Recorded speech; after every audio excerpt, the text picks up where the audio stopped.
আল্লাহর কসম খায়া বলি, ওসমান হাদি যেরকম লড়াই করেছে আমরাও তোমাদের বিরুদ্ধে লড়াই চালিয়ে যাবো ইনশাআল্লাহ। যেই কথাগুলি 53 বছরে আমাদের বাংলাদেশের কোন নেতৃস্থানীয় লোকেরা বলতে পারে নাই, সেই বিপরীত স্রোতে গিয়া ইচ্ছা শক্তির বলে ওসমান হাদি সেই কথাগুলি বলেছেন।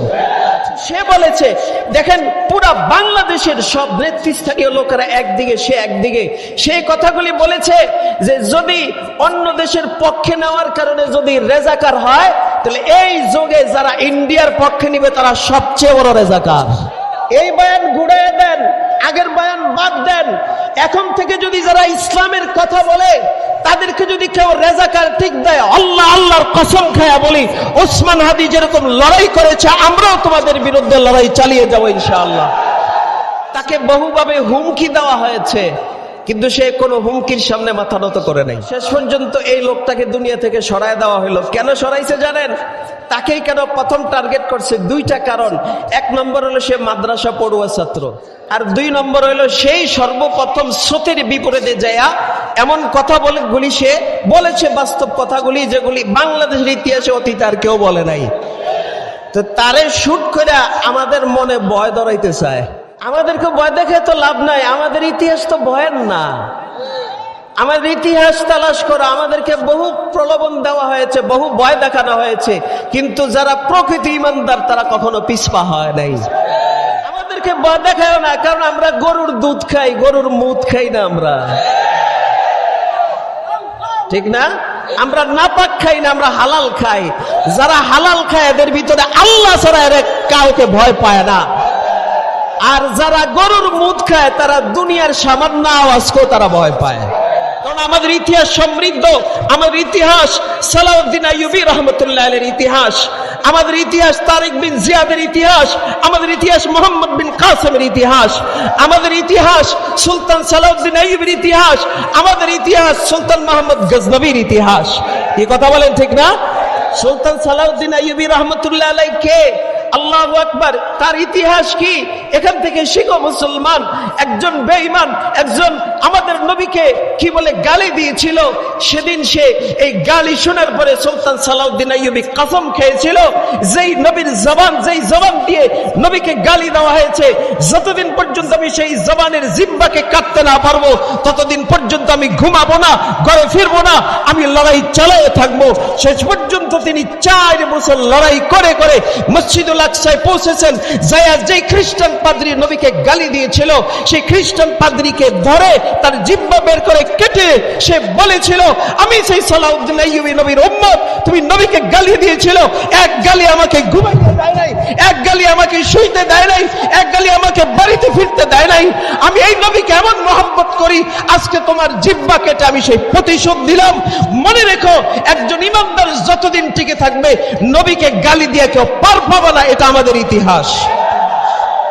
আমি বলতেছিলাম ওসমান হাদি কোন বলে পুরা স্রোতের বিপরীতে গিয়ে সে একটা নতুন বয়ান সৃষ্টি করেছে, বাস্তব বয়ান সে সৃষ্টি করেছে। একমাত্র কারণ হলো তার কুওয়াতে ইরাদি, তার কি বলে ইচ্ছা শক্তি এত প্রবল ছিল। ইচ্ছা শক্তি প্রবল থাকার কারণে শত বাধা আসার পরও সে সামনে অগ্রসর হয়েছে। এখন আমরা কি চাই যে আমাদের ইচ্ছা শক্তিটা তৈরি হোক, প্রত্যেকের ভিতরে তৈরি হোক? তাহলে মুফাসসিরিনে কেরাম লিখেছেন, সুফিয়ে কেরাম লিখেছেন, যদি তুমি এমন ইচ্ছা শক্তি চাও যে হাজারো বাধা আসার পরে তুমি পিছপা হবে না, সামনে অগ্রসর হবে, এমন ইচ্ছা শক্তি যদি চাও তাহলে বেশি বেশি আল্লাহর জিকির করো। কারণ আমরা আমাদের অভিজ্ঞতায় দেখেছি, বেশি বেশি জিকির করলে আল্লাহ ইচ্ছা শক্তিকে প্রবলভাবে বাড়ায় দেন। অন্যান্য আমলের ক্ষেত্রে আল্লাহ বেশি বলেন নাই, কমও বলেন নাই, বেশিও বলেন নাই, গতানুগতিক আমলের কথা বলেছেন। কিন্তু যেখানেই জিকিরের কথা আসছে সেখানে আল্লাহ বেশি বলেছেন কেন? কারণ কি? এটাই আমার আলোচনার বিষয়, একটু শুনবেন। এটা বোঝার আগে ভূমিকা স্বরূপ 2-1টা কথা, তাহলে আলোচনাটা বোঝা সহজ হবে। আল্লাহ রাব্বুল আলামিন দুনিয়ার এই জীবনে যত মানুষকে সৃষ্টি করেছেন, যত শ্রেণীর, যত পেশার, সকল শ্রেণী পেশার মানুষ, কিছু মানুষ আছে যারা জীবনে সফল কাম হয়, আবার কিছু মানুষ আছে সফল কাম হয় না। দেখেন আমরা যারা এই লাইনে পড়াশোনা করি, কওমি লাইনে, দেখা গেছে এই লাইনে কেউ পাশ করে, কেউ ফেল করে, কেউ মুমতাজ দরজা পায়, কেউ স্টার মার্ক পায়, কেউ পুরা বাংলাদেশে পরীক্ষা দিয়ে 1 নম্বর 2 নম্বর হয়।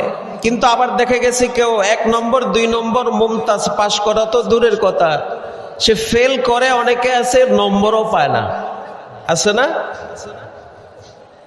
তো পৃথিবীর প্রত্যেকটা শ্রেণীর মানুষ যে যেই পেশায় আছে, এখানে দেখবেন 2 শ্রেণীর মানুষ। এক শ্রেণীর মানুষ সফল হয়, আরেক শ্রেণীর মানুষ সফল হয় না। এটা দুনিয়াটা এভাবেই চলতেছে। এখন যারা সফল হয় তারা কি কারণে সফল হয়, আর যারা সফল হয় না তারা কি কারণে সফল হয় না?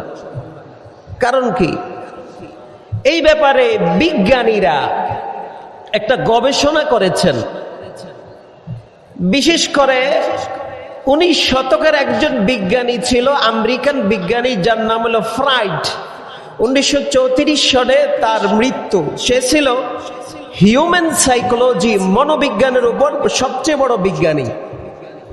তো সে এই বিষয়টি নিয়ে গবেষণা করেছে যে মানুষ সফল হয় আবার সফল হয় না, কারণটা কি? গবেষণা করতে গিয়ে সে দেখে যে আল্লাহ রাব্বুল আলামিন মানুষকে 2টা এমন নেয়ামত দিয়েছেন যেটা আর পৃথিবীর অন্য কাউকে দেয় নাই। এই 2টা নেয়ামত যার শক্তিশালী হয়, মজবুত হয়, সে দুনিয়ার যেই কোনো কাজে সফল হয়। আর এই 2টা নেয়ামত যার দুর্বল হয়, সে দুনিয়ার যেই কোনো কামে ফেল হয়, ব্যর্থ হয়। তো এই 2টা নেয়ামতের একটা নেয়ামত ওনার ভাষায় হলো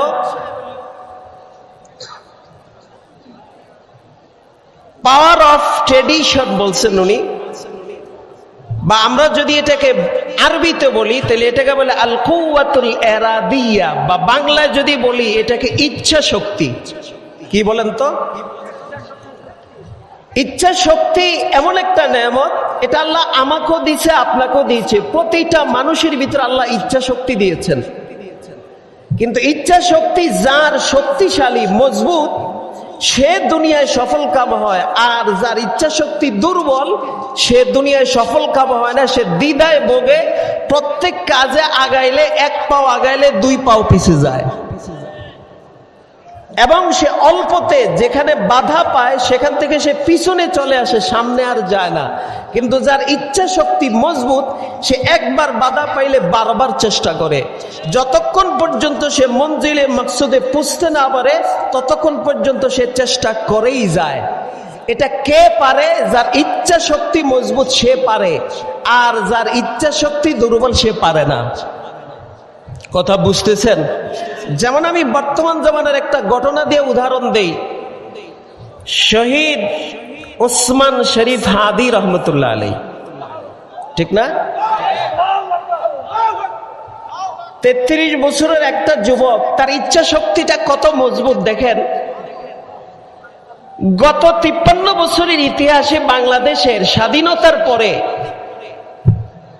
আমাদেরকে একটা বয়ান শিখানো হয়েছে, একটা বয়ান আমাদের কানে বারবার দেওয়া হয়েছে। কি দেওয়া হয়েছে? যে যারা আমাদের প্রতিবেশী রাষ্ট্রের বিরুদ্ধে কথা বলবে এরা হলো রাজাকার। কি বলে নাই? রাজাকার বলছে, দেখেন আপনি আমাদের প্রতিবেশীর বিরুদ্ধে কথা বলছেন, আপনি যদি রাজাকার মুক্তিযুদ্ধের সময় জন্ম না হয়ে থাকে, আপনাকে একটা ট্যাগ দেওয়া হয়েছে রাজাকার, বলা হয়েছে না?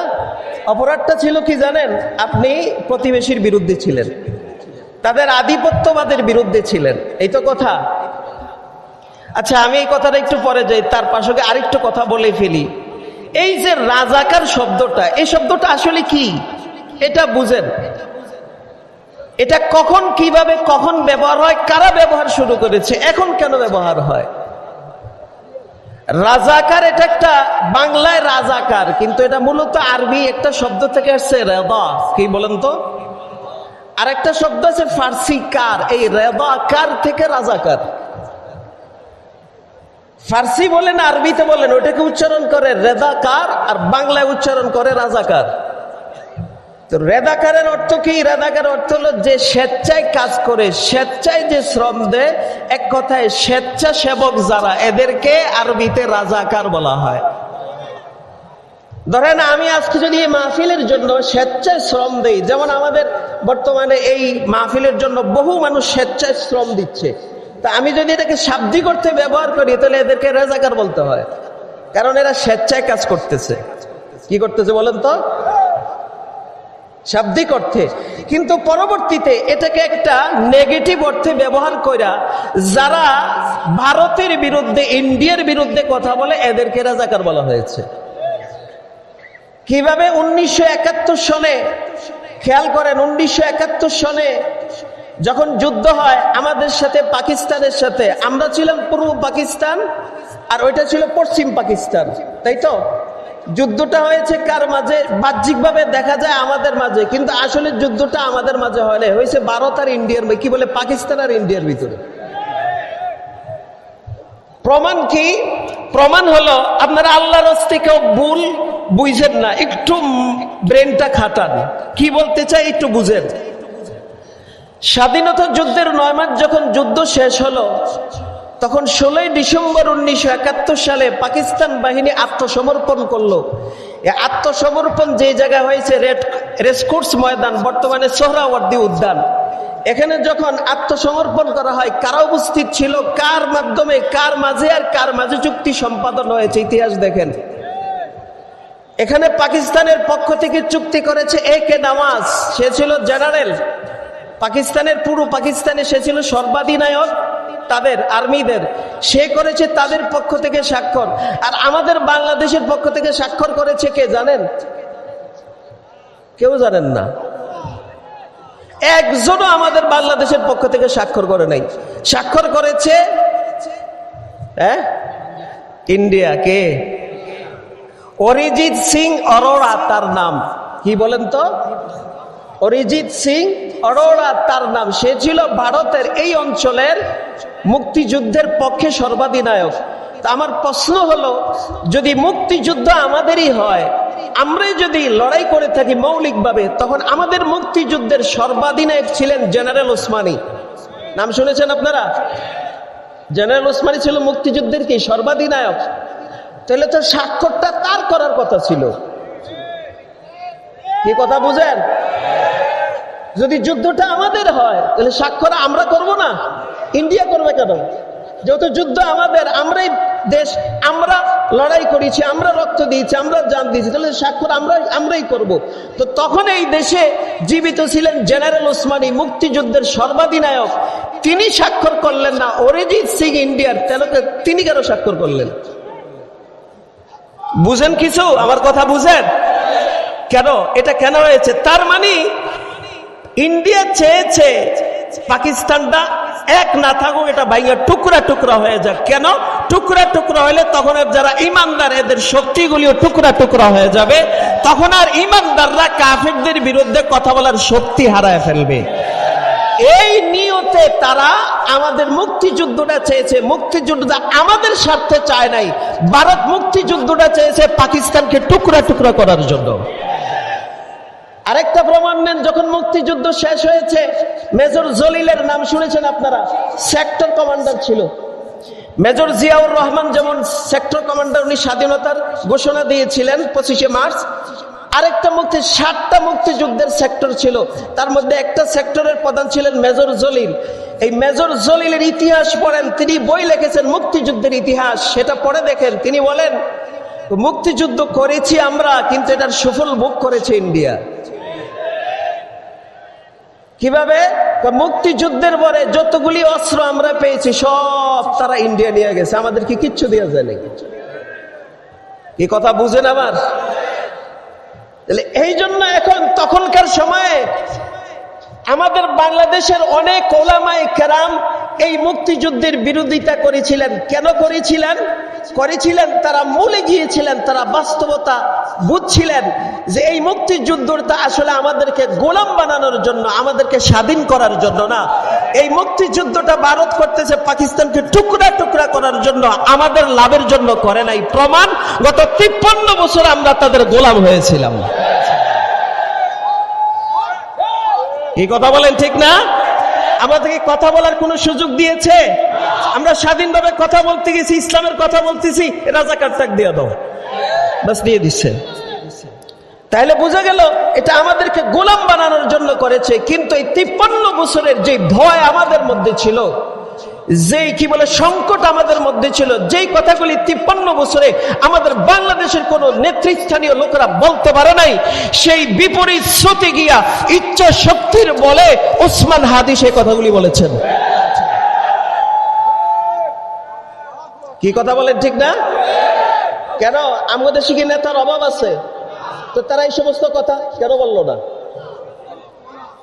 ওই যে গোলাম বানাইছে, গোলাম হয়েছিলাম, কথা বুঝতে পারলাম। কিন্তু সে বলেছে, দেখেন পুরা বাংলাদেশের সব নেতৃস্থানীয় লোকেরা একদিকে, সে একদিকে, সেই কথাগুলি বলেছে যে যদি অন্য দেশের পক্ষে নেওয়ার কারণে যদি রেজাকার হয়, তাহলে এই যুগে যারা ইন্ডিয়ার পক্ষে নিবে তারা সবচেয়ে বড় রেজাকার। কথা বুঝেন? কারণ আপনারা আমাদেরকে রাজাকার বলেছেন, ওলামায়ে কেরামকে কেন তারা পাকিস্তানের পক্ষে নিয়েছে? এই জন্যই তো বলেছেন রাজাকার। তাহলে এখন আপনার পক্ষে নিলে তাহলে তারা কি বলেন? তাহলে তারা কি? এই জন্য আমরা এখন বলবো, যারা ইন্ডিয়ার পক্ষে বলবে, আধিপত্যবাদের পক্ষে বলবে, মুশরিকদের পক্ষে বলবে, তারা হলো বাংলাদেশের সবচেয়ে বড় রাজাকার।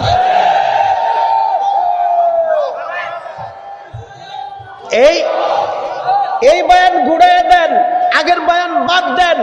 এখন থেকে যদি যারা ইসলামের কথা বলে তাদেরকে যদি কেউ রেজাকার ঠিক দেয়, আল্লাহর কসম খায়া বলি, ওসমান হাদি যেরকম লড়াই করেছে, আমরাও তোমাদের বিরুদ্ধে লড়াই চালিয়ে যাবো ইনশাআল্লাহ।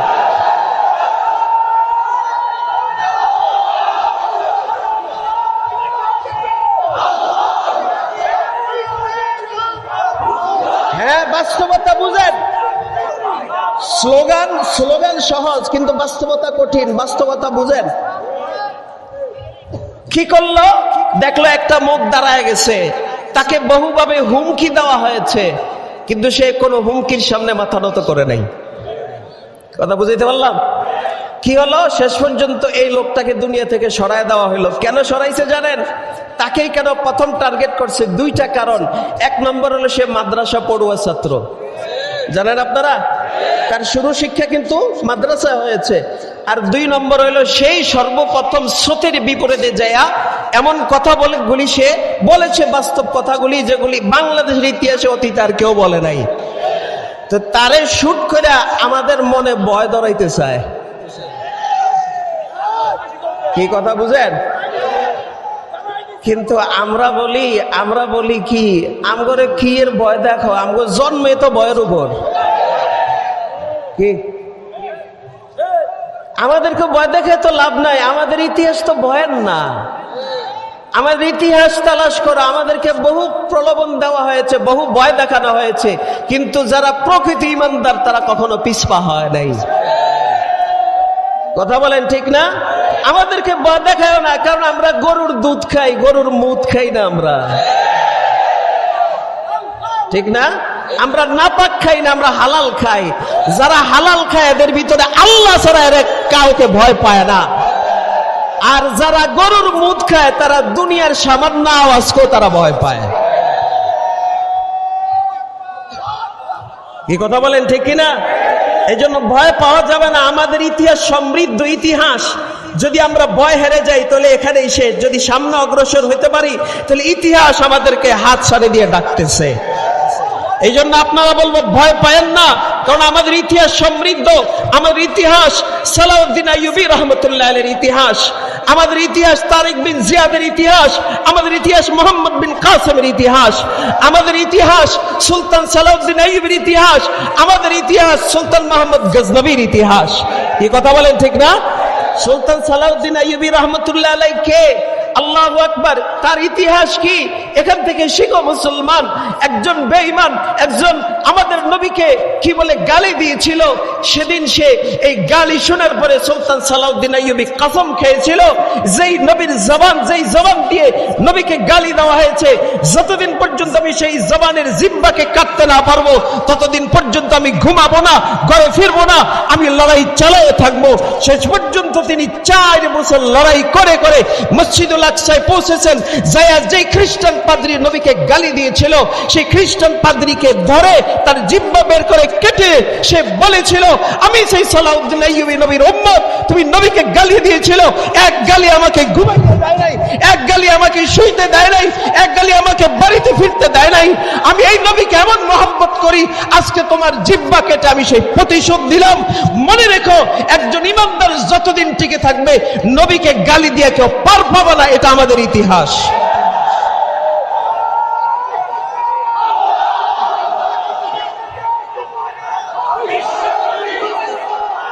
ও ভাই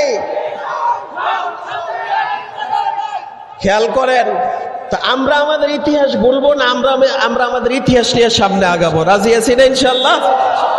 ভয় পাইবেন? ভয় আরো আসবে, ভয় আরো আসবে, কিন্তু পিছপা হওয়া যাবে না। পিছপা হলে কিন্তু শেষ। কি কথা বলেন, ঠিক কিনা? আল্লাহ আমাদের হিম্মত দান করুক। আমি বলতেছিলাম উসমান হাদি কোন বলে পুরা স্রোতের বিপরীতে গিয়ে সে একটা নতুন বয়ান সৃষ্টি করেছে, বাস্তব বয়ান সে সৃষ্টি করেছে। একমাত্র কারণ হলো তার কুওয়াতে ইরাদি, তার কি বলে ইচ্ছা শক্তি এত প্রবল ছিল। ইচ্ছা শক্তি প্রবল থাকার কারণে শত বাধা আসার পরও সে সামনে অগ্রসর হয়েছে। এখন আমরা কি চাই যে আমাদের ইচ্ছা শক্তিটা তৈরি হোক, প্রত্যেকের ভিতরে তৈরি হোক? তাহলে মুফাসসিরিনে কেরাম লিখেছেন, সুফিয়ে কেরাম লিখেছেন, যদি তুমি এমন ইচ্ছা শক্তি চাও যে হাজারো বাধা আসার পরে তুমি পিছপা হবে না, সামনে অগ্রসর হবে, এমন ইচ্ছা শক্তি যদি চাও তাহলে বেশি বেশি আল্লাহর জিকির করো। কারণ আমরা আমাদের অভিজ্ঞতায় দেখেছি, বেশি বেশি জিকির করলে আল্লাহ ইচ্ছা শক্তিকে প্রবলভাবে বাড়ায় দেন। কিসের মাধ্যমে ইচ্ছা শক্তি বাড়ে বলেন তো? কিসের মাধ্যমে? হ্যাঁ, এটা সুফিয়ে, এটা কোনো হাদিসের কিতাবে নাই, এটা সুফিয়ে কেরামের অভিজ্ঞতা। আর আমরা আমাদের অভিজ্ঞতায় দেখেছি, যদি দিনে কোনোদিন কন্টিনিউ জিকির হয় তখন দেখি দিলের হিম্মত বেড়ে যায়।